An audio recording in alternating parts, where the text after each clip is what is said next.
Amazon names locations for new US HQs. Amazon plans to build major new campuses in New York City and next to the Pentagon near Washington, D.C., as well as a new hub in Nashville.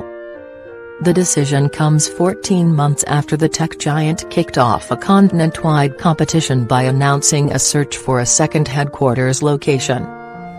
The contest drew 238 bids, as local officials leapt at the chance to land a potentially transformative investment. The three locations could create up to 55,000 jobs in the next 2 decades. How did it make its decision? Amazon had originally said it was looking to build a single HQ2 in a large urban area, with proximity to a major airport and access to mass transit.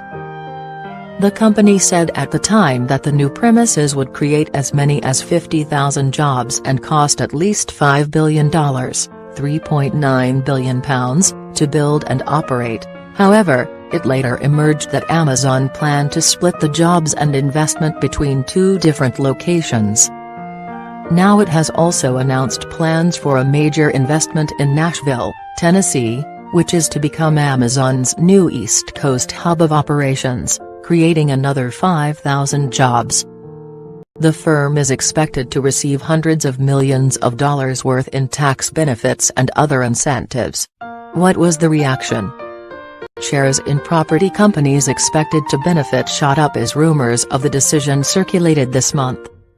Others voiced worries that the influx of workers would drive up housing costs, crowd highways and otherwise strain local resources, as Amazon's expansion has in its hometown of Seattle. As rumors swirled earlier in the week, New York City Council member Jimmy Van Bramer, who represents the area slated for the new offices, said any deal had to work for Queens, not just Amazon. "We must ask how such a complex would impact the people who live in the surrounding neighborhoods," he said. "This isn't a done deal. The local community must be heard here. What about those tax benefits?"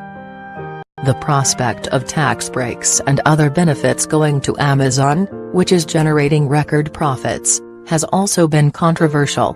The firm, known for its negotiating prowess, has already won at least $1.6 billion in subsidies, according to Good Jobs First, a not-for-profit organization that tracks the perks offered by states and towns.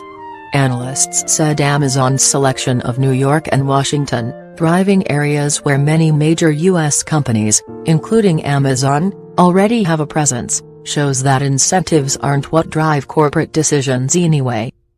In this case, the ability to recruit highly educated workers seemed to be the top concern, said Mark Morrow, a senior fellow at the Brookings Institution, a think tank in Washington. "It does remind that the subsidy game is often doomed, or often leads to disappointment," he told the BBC. "The outcome suggests that there were only 2 places they could go." What does the decision tell us about the U.S. economy?